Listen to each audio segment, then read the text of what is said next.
Praise the Lord. ഞങ്ങൾ ഇന്ന് എവിടെ അറിയോ വന്നിരിക്കുന്നത്?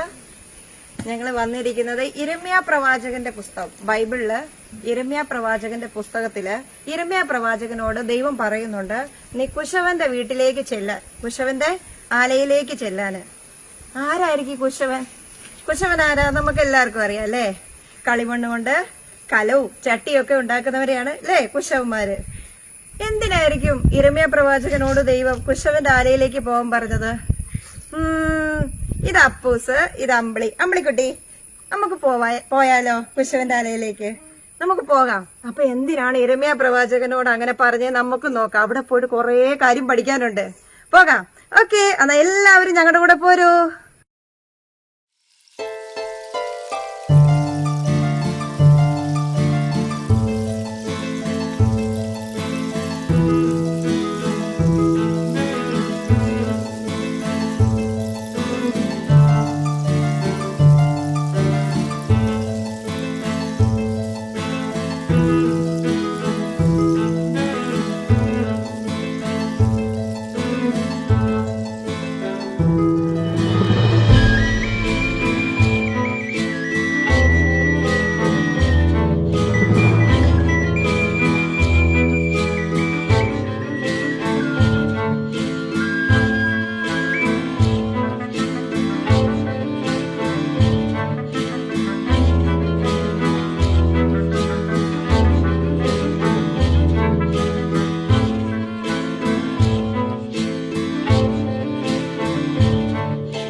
അപ്പൊ നമ്മളിപ്പോ വന്നിരിക്കുന്നത് നമ്മുടെ വിജയകുമാരി ചേച്ചിയുണ്ട്. ചേച്ചിയുടെ ആണ് ഈ എന്താ പറയാ ഈ കലവും ചട്ടിയൊക്കെ ഉണ്ടാക്കുന്ന ഒരു ശാല അപ്പൊ ഇവിടെ നമ്മൾ കണ്ടല്ലോ, ഉണ്ടാക്കുന്ന വിധങ്ങളൊക്കെ കണ്ടു. ഇതിനെ കുറിച്ച് ചേച്ചി പറഞ്ഞു തരും, എങ്ങനെയാണ് ഇതിന്റെ ഓരോ പ്രോസസ്സിങ് എങ്ങനെയാണെന്നുള്ളത് നമ്മൾ കണ്ടതല്ലേ ഉള്ളൂ. അപ്പൊ ചേച്ചി പറഞ്ഞു, ചേച്ചി ഒന്ന് പറയാമോ ഇതിനെ കുറിച്ച് എങ്ങനെയാണ്? ഇത് നമ്മള് മണ്ണ് 2 വിധം മണ്ണ് മിക്സ് ചെയ്ത് മിക്സിയിൽ അരച്ച് ചപ്പാത്തി പോലെ ആക്കിയിട്ടാണ് ഇത് ചെയ്യുന്നത്. ഏത് തരം മണ്ണ ഇത്? പിന്നെ കളിമണ്ണ് എന്ന് പറയാം. കളിമണ്ണ് അത് എല്ലാ സ്ഥലത്തും കിട്ടത്തില്ല, ചില സ്ഥലങ്ങളിൽ ഉണ്ടാവും, കിട്ടുള്ളൂ. അപ്പൊ അത് മണലുള്ള മണ്ണ് ഇല്ലാത്ത മണ്ണും കൂടി മിക്സ് ചെയ്ത് അരയ്ക്കണം. മണൽ തീരെ ഇല്ലെങ്കിൽ പിന്നെ അതിൽ മണൽ ചേർത്ത് അരയ്ക്കണം. എന്നിട്ട് അതരച്ച് മണ്ണ് നമുക്ക് ഇവിടെ തന്നെയാണോ അതോ? ഇല്ല, ഇവിടുന്നുണ്ട്, പിന്നെ പാലക്കാട് നിന്ന്. പാലക്കാട്. അപ്പൊ ഇത് ലോഡിന് എങ്ങനെ? ലോഡിന് ഒരു നിസാനൊക്കെ ഇപ്പൊ 30,000 രൂപ, 30,000 രൂപ ലോഡിന്. പിന്നെ അത് നമ്മൾ കൊണ്ടുവന്ന് മെഷീനിൽ അരച്ച് പിന്നെ ഇത് ചപ്പാത്തി മാവ് പോലെ അങ്ങനെ കുഴച്ചെടുത്തിട്ടാണ് ഇത് ചെയ്യുന്നത്. ആദ്യം നന്നായി അരയ്ക്കണം. ആദ്യത്തെ പ്രോസസ്സിങ് അരയ്ക്കണം. അരച്ചിട്ട് കുഴയ്ക്കണം. കുഴച്ചിട്ട് നല്ലോണം ഇതിപ്പോ കുഴച്ചു വെച്ചതാണ്. സോഫ്റ്റ് മിനുസായിട്ടാണ്. എന്നിട്ടാണ് അത് ഉണ്ടാക്കുന്നത്. പിന്നെ അത് നമ്മൾ കുഴങ്കല്ല് വെച്ച് ഉരച്ച് മിനിക്കും. പുഴയുടെ കല്ല്, ചെറിയ ചെറിയ ഉരുളക്കല്ല് അത് വെച്ച് ഉരച്ച് മീന് ചുമന്ന മണ്ണുണ്ട് അത് കലക്കി. കണ്ടോ? അത് കണ്ടോ എടുക്കുന്ന അമ്പിളിക്കുട്ടി? അപ്പൊ കണ്ടോ? അതിന് എടുക്കണമെങ്കിൽ എന്നിട്ട് പുഴങ്കല്ല് വെച്ച് ഉരച്ച് മിനിക്കി. പിന്നെ നമ്മളെ ഈ ചുമന്ന മണ്ണ് ഉണ്ട് അത് കലക്കി ഉറിച്ച് അത് തേച്ച് വീണ്ടും കല്ല് വെച്ച് ഉരച്ച് പിന്നെ പൊതുവാലിട്ട് തേച്ച് മിനിക്കി ആണ് ഇത്ര ഫിനിഷിംഗ് ആക്കി എടുക്കുന്നത്. അപ്പൊ ഇത് ഇവിടെ എന്തൊക്കെ ഉണ്ടാക്കുന്നത്? ഇവിടെ എല്ലാം ഉണ്ടാക്കുന്നത് നമ്മള് ചിത്രങ്ങൾ ഉണ്ടാക്കുന്നുണ്ട്, ചുമര് ചിത്രങ്ങൾ പോലുള്ള ചിത്രങ്ങൾ ഉണ്ടാക്കുന്നുണ്ട്, ചട്ടി പാത്രം അതുണ്ടാക്കുന്നുണ്ട്, കപ്പ്, ഗ്ലാസ്, ഫ്രിഡ്ജ്, മഗ്, അങ്ങനെ മണ്ണുകൊണ്ട് എന്തൊക്കെ ആവശ്യം ഒക്കെ ചെയ്യും. ഇപ്പൊ ഈ ഉണ്ടാക്കിയിരിക്കുന്ന ചുമര് ചിത്രല്ലേ, ഇത് എന്തിന്റെ ചിത്രം? അത് ശ്രീബുദ്ധന്റെ. ശ്രീബുദ്ധൻ. അപ്പൊ അത് ഫിനിഷിംഗ് മുഖം ഇത് ഒപ്പം വെക്കലും ഇത് ഓർഡറാണ്. ഇങ്ങനെ എന്തൊക്കെ ഉണ്ടാക്കും ചുമര് ചിത്രങ്ങള്? എല്ലാം എന്ത് ആവശ്യം അത് നമ്മളൊരു ഐഡിയ പറഞ്ഞു പ്രകൃതിയിലേക്ക് നോക്കിയിട്ട് ഇത് ചെയ്യണമെന്ന് പറഞ്ഞാൽ അത് ചെയ്യും. ഇതേപോലെ ഞാൻ ലാസ്റ്റ് കപ്പറ്, പിന്നെ ഗീതോപദേശം, കഥകളിയുടെ ഭാവങ്ങള് എന്തൊക്കെ വേണം അതൊക്കെ ചെയ്യും. ചെയ്യാനുള്ള ഇഷ്ടം അനുസരിച്ചാണ് നമ്മൾ ചെയ്യുന്നത്. ഇപ്പൊ ഈ കുഴച്ചു വെച്ചിരിക്കുന്ന മണ്ണാണ്. ഇത് ഇന്ന് തന്നെ ഇത് ഉപയോഗിക്കാം.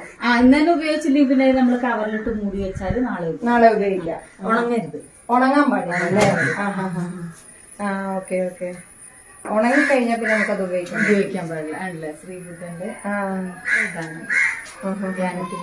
ഇതിനൊക്കെ എങ്ങനെയാ നിങ്ങൾക്ക് സത്യത്തിൽ ഇത്രയും ലോഡ് 30,000 രൂപയുടെ ഒക്കെ ഒരു ലോഡ് ഇത് വലിച്ച് ഇറക്കിയിട്ട് നിങ്ങൾക്കത് ശരിക്കും മുതലാവുമോ? മുതലാവുമെന്ന് വെച്ചാൽ നമ്മളെ പണിയാണ് അതിൽ കൂടുതലും, നമ്മളെ തൊഴിലിതായത് ശരിക്കും നിങ്ങളുടെ അതിന്റെ എഫർട്ടിന്റെ അത്രയും തിരിച്ചു കിട്ടുന്നുണ്ടോ? അത് ചോദിക്കാൻ പാടാണ്. എന്നാലും നമ്മളങ്ങനെ ഇതായി പോകും. കാരണം ഇത് അധികം ഡാമേജ് വരുന്നതാണ്.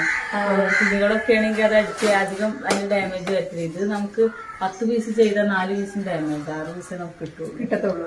അതാണ് മണ്ണ് കൊണ്ടുള്ള. ഇപ്പൊ മീൻകറി ചട്ടിയൊക്കെ ഉണ്ട്, മീൻകറി ഒക്കെ വെക്കാൻ പറ്റിയ ചട്ടി, അതിനൊക്കെ രൂപ അതൊക്കെ ഇവിടുന്ന് ഹോൾസെയിലായിട്ട് കൊണ്ടുപോകാറുണ്ട്.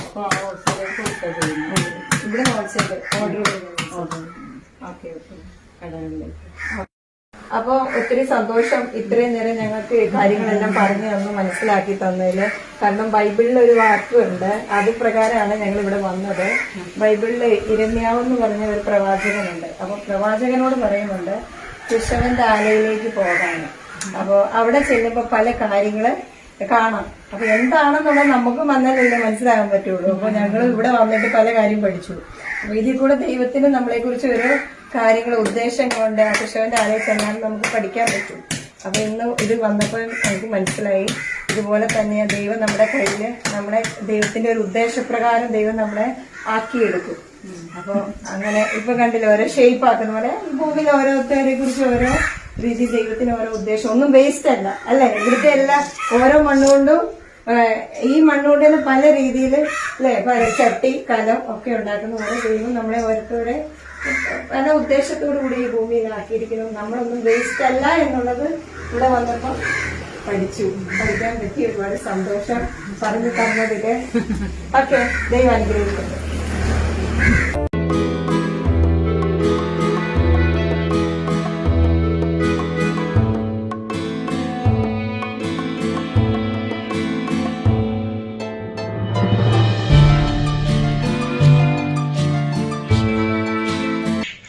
അപ്പൊ എല്ലാവരും കണ്ടല്ലോ കലം ഉണ്ടാക്കുന്നത്. കുശവന്റെ ആലയിൽ നമ്മൾ പോയി. അപ്പൊ എന്തിനാണ് യിരെമ്യാ പ്രവാചകനോട് ദൈവം അങ്ങനെ പറഞ്ഞതെന്ന് മനസ്സിലായില്ലേ? അത് നമുക്കൊക്കെ ഒരു പാഠമാണ്. അവിടെ ചെന്നപ്പോ നമുക്ക് മനസ്സിലായി. ഈ കലവും ചട്ടിയും ഒക്കെ ഈ മണ്ണിൽ നിന്നുണ്ടാക്കിയപ്പോൾ എന്താണ് നമുക്ക് അതിൽ നിന്ന് മനസ്സിലാക്കിയേ? ആ മണ്ണിനെ അതിന്റെ രൂപകൽപ്പന ചെയ്തിട്ട് കുശവന്റെ മനസ്സിൽ ഒരു ഹൃദയത്തിൽ ഒരു ഐഡിയ ഉണ്ടാവും. ഇത് കലമാക്കണം, സൂചിയാക്കണം, ചട്ടിയാക്കണം. കുശവന് മാത്രമേ അറിയത്തുള്ളൂ എന്താണ് ഇതിനെ എങ്ങനെ ആക്കിയെടുക്കണം. അപ്പൊ അതിനെ അരിച്ച് പൊടിച്ച് നല്ല രീതി ഷേപ്പാക്കിയാണ് ഏത് പാത്രമായാലും പുറത്തേക്ക് വരുന്നത്. പിന്നെ നല്ല ഫ്ലവർ വേസ് ആവും, അങ്ങനെ എന്തെല്ലാം ആയിരിക്കില്ലേ കുശവൻ ഉണ്ടാക്കുന്നത്, നമ്മളവിടെ കണ്ടല്ലോ. അപ്പം എത്ര പേർക്ക് അത് പ്രയോജനപ്പെട്ടു അല്ലേ? പ്രയോജനപ്പെടുന്നു. അതുപോലെ തന്നെയാണ് നമ്മുടെ ജീവിതവും. നമ്മുടെ ജീവിതത്തിലെ ആകാത്തതെല്ലാം കുശവൻ പൊടിച്ച് കളയുന്ന പോലെ നമ്മുടെ ജീവിതത്തിൽ ആകാത്ത എല്ലാ സ്വഭാവങ്ങളും കളഞ്ഞ് നമ്മളെ നല്ല ഷേപ്പാക്കി നല്ല ദൈവത്തിന് പ്രയോജനമുള്ള കുശവനാവുന്ന ദൈവം നമ്മളെ എന്ത് ചെയ്യും? ഇതുപോലെ മെരുക്കി ഒതുക്കി നമ്മളെ പണിതെടുക്കും. ഈ ഭൂമി നമ്മളെ പ്രയോജനമുള്ളതാക്കി തീർക്കും. അങ്ങനെ ഈ ഭൂമിയിൽ നമുക്ക് പ്രയോജനമുള്ള ഒരു ജീവിതമായി തീരുവാൻ ദൈവം എല്ലാവരെയും സഹായിക്കട്ടെ. കുശവന്റെ കയ്യിലെ നല്ലൊരു പാത്രമായി നമുക്ക് ദൈവത്തിന്റെ കയ്യിൽ ഏൽപ്പിച്ചു കൊടുക്കാം. ഞങ്ങളുടെ വീഡിയോ വാച്ച് ചെയ്ത എല്ലാവർക്കും നന്ദി. Thank you.